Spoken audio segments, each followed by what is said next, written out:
अपने परमेश्वर को जानो बाइबल अध्ययन श्रृंखला में आपका स्वागत है। अगला परमेश्वर का गुण है 14 प्रभुत्व।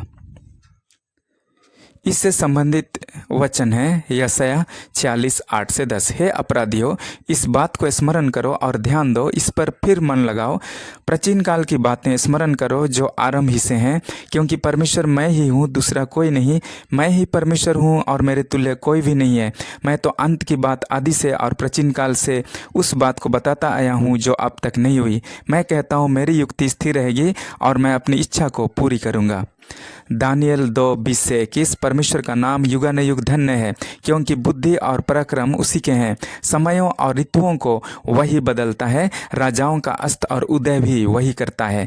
बुद्धिमानों को बुद्धि और समझ वालों को समझ भी वही देता है।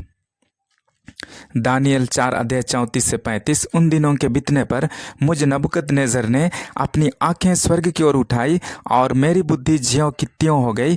तब मैंने परम प्रधान को धन्य कहा और जो सदा जीवित है उसकी स्तुति और महिमा यह कहकर करने लगा, उसकी प्रभुता सदा की है और उसका राज पीढ़ी से पीढ़ी तक बना रहने वाला है।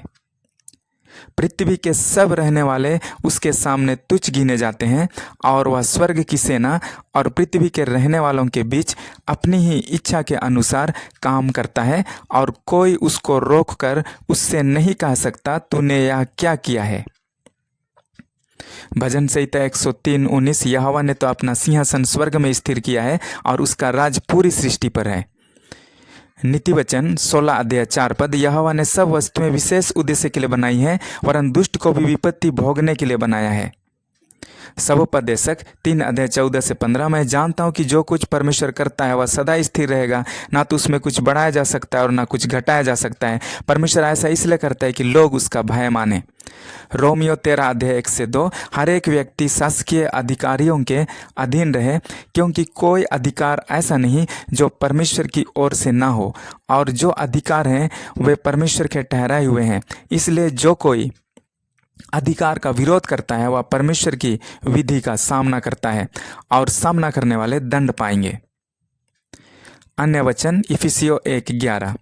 इसका अर्थ है इसलिए कि वह जो है परमेश्वर अपनी सिद्ध इच्छा के अनुसार सब बातों को नियंत्रण में रखने और उन पर शासन करने का अधिकार, हक और सामर्थ्य रखते हैं। स्पष्टीकरण। पहला, परमेश्वर सब बातों को पूर्णतया अपने नियंत्रण में रखते हैं। लूका 8:22-25। यीशु ने आंधी को और पानी की लहरों को डांटा और वे थम गए। दूसरा, परमेश्वर अपने उद्देश्य को पूर्ण करने के लिए भला और बुरा दोनों का उपयोग करते हैं। उत्पत्ति 50:20। यद्यपि तुम लोगों ने मेरे लिए बुराई का विचार किया था, परंतु परमेश्वर ने उसी बात में भलाई का विचार किया जिससे वह ऐसा करे जैसा आज का दिन प्रकट है कि बहुत से लोगों के प्राण बचे हैं। अन्य वचन रोमियो 8:28। तीसरा, परमेश्वर की सृष्टि के अंग के रूप में हम परमेश्वर के प्रभुसत्ता संपन्न शासन के सहयोगी बन जाएं, उनके विरुद्ध ना लड़ें। भजन 46:10। चुप हो जाओ और जान लो कि मैं ही परमेश्वर हूँ, मैं जातियों में महान हूँ, मैं पृथ्वी भर में महान हूँ। यिर्मयाह 18:1-6। जैसे मिट्टी कुम्हार के हाथ में रहती है, वैसी है इजराइल के घराने, तुम भी मेरे हाथ में हो। प्रभु आपको आशीष देने पाए।